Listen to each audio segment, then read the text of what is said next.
हमारा तो केवल इतना सा निवेदन है, अभी तक सारे ज्योतिषाचार्य को दिखा लिया, अभी तक सारे उपाय कर लिए, अब एक उपाय मेरे शंभू का जरूर कर देना।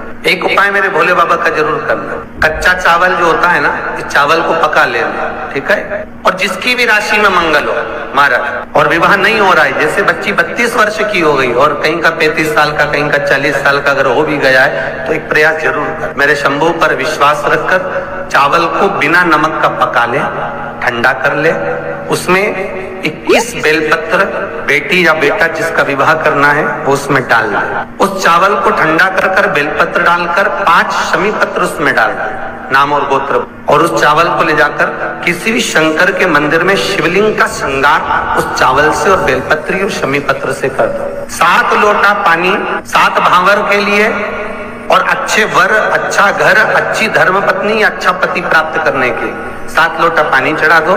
अपनी कामना कर पूजन कर चावल को वापस निकाल लो। शाम के समय प्रदोष के समय पर उस चावल का विसर्जन कर दो किसी भी नदी में।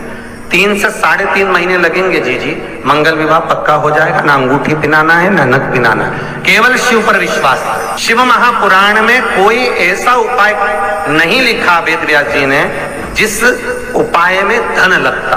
पूरी कथा पूरी निकाल कर सुनिएगा। जब से कथा बाच रहे हैं लगभग 20-22 साल में, आप पूरी कथा कोई सी भी निकाल कर देखिए, यूट्यूब पर सब कथा डली हुई है। कभी कोई उपाय वेद व्यास जी ने ऐसा वर्णन नहीं करा जिसमें तुम्हारा 50,000, 25,000, 10,000, 20,000, 5,000, 2,000, 10,000 कहीं खर्च हो। बस केवल एक खर्चा जरूर है, वो तुम्हारे मन का खर्चा है, और इस चित्त वृत्ति को शंकर में लगाना है, विश्वास रखकर शिव का अनुमोदन करना है, भगवान शिव का स्मरण करना। मेरा निवेदन रहे महाराज, जिन बच्चों के नयन कमजोर हों और जो शिवरात्रि तक भी शहद का इंतजाम ना करते हों, बच्चों के नयन कमजोर हो गए हों, चश्मा चढ़ रहा हो, चश्मा लग रहा हो, उन बच्चों के लिए भी भैरव मंदिर में तेल का दिया लगाकर उसकी काजल बनाकर काल भैरव का स्मरण कर उसमें घी मिलाकर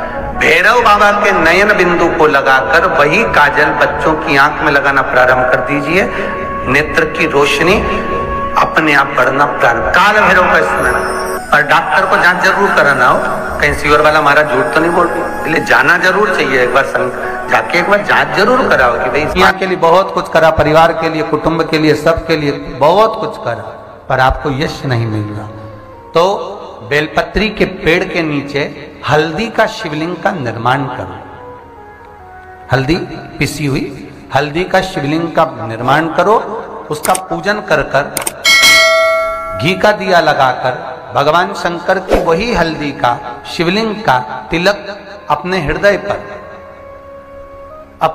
पर, चाहे पुरुष हो चाहे स्त्री हो, अपने हृदय पर कंठ के पास उस तिलक को लगाएं और बाबा का विसर्जन उसी बेलपत्री के पेड़ के नीचे जल डालकर कर दे। महाराज यश मिलना प्रारंभ हो जाता है। केवल ये यश के लिए ही नहीं होता, इसका एक क्रम और है। मान लो आप किसी मीटिंग में बैठे हो, किसी अच्छी जगह पर बैठे हो, किसी कंपनी के इंटरव्यू में बैठे हुए हो, कोई कंपनी आपके कॉलेज में आई है और आप उसमें सिलेक्ट नहीं हो रहे, तो उसके लिए भी ये कार्य पूर्ण है हमारा, उसके लिए। और ये कहां पर भी काम आता है महाराज। मान लो आप किसी कार्य के लिए जा रहे हो और वो कार्य बहुत जरूरी है कि इस व्यक्ति से मुझे ये पैसे निकलवाना है, इस व्यक्ति से मुझे ये काम निकलवाना है, और वो व्यक्ति बहुत दिन से हाथ में आ ही नहीं रहा, तो उसके लिए भी ये कार्य किया जाता है। अर्थात कीर्ति शुद्ध हो, पवित्र हो और यश की प्राप्ति। जिस व्यक्ति पर कर्जा बहुत ज्यादा मात्रा में हो जाता है और कर्जा चूकता नहीं है, आप बहुत प्रयास कर लिए, करोड़ों रुपए का कर्जा हो गया, यहां से लिया वहां दिया, वहां से उठाया वहां दिया, वहां से उठाया वहां दिया, तो निवेदन है कभी मौका लगे कर्जा मुक्ति के लिए सारे वृक्षों में अगर कोई श्रेष्ठ वृक्ष माना गया है तो वो बट का वृक्ष माना गया। इसलिए प्रशासनिक कार्य के लिए, मानसिक टेंशन में, परेशानियों में बटकेश्वर महादेव का स्मरण किया जाए। और यदि निवेदन करूंगा बहुत ज्यादा, यदि आपको कर्जा हो गया है, बहुत ज्यादा कर्जा हो गया, और वो कर्जा चूक ही नहीं रहा, तो थोड़े दिन बड़ के पेड़ के नीचे आप बटकेश्वर महादेव के लिए 1 लोटा पानी, उसमें थोड़ा सा पिसा हुआ चावल पीस के गला लेना चावल को और पीस लेना, पीस के उस पानी में मिला लेना और मिलाकर उसमें थोड़ी सी हल्दी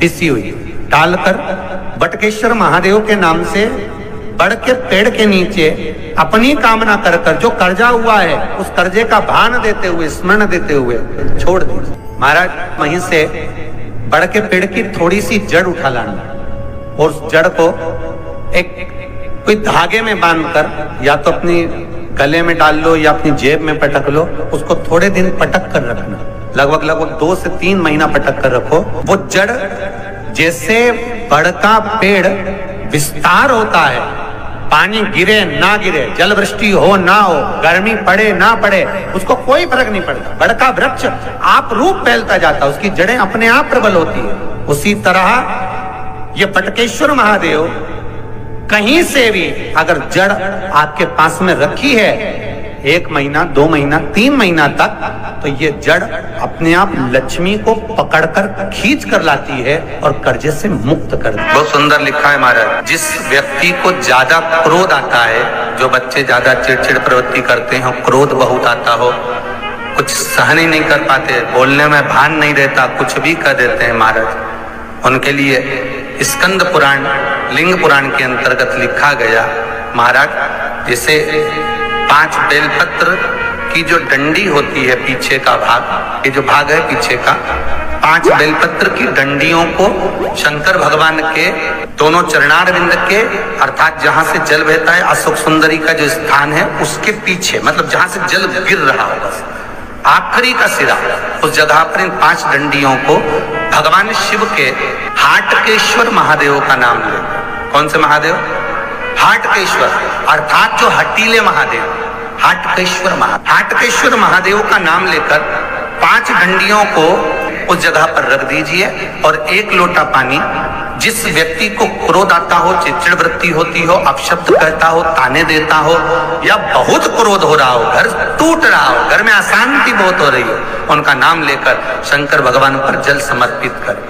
जल चढ़ाते समय जितनी डंडियां नीचे गिर जाए उतनी डंडी को उठाकर लिया है, भोजन में या वैसे ही पीस कर उन व्यक्ति को, क्रोध आने वाले व्यक्ति को खिला दी जाए महाराज। उसके बाद जिंदगी में वो कभी क्रोध नहीं कर सकता। हाटकेश्वर महादेव का स्मरण चिड़चिड़ प्रवृत्ति को रोकने के लिए, क्रोध को रोकने, ये एक जगह पर और काम में आता है। यही उपाय कहाँ? अगर हमारे घर की बेटी या बेटे गलत जगह पर संबंध कर रहे हो और कहना नहीं मान रहे हो और आप समझा कर हार गए कि वो ठीक नहीं, मान ले, नहीं माने, तो भी अगर गलत मार्ग पर जा रहे तो वहां पर भी ये काम आता है। हाटकेश्वर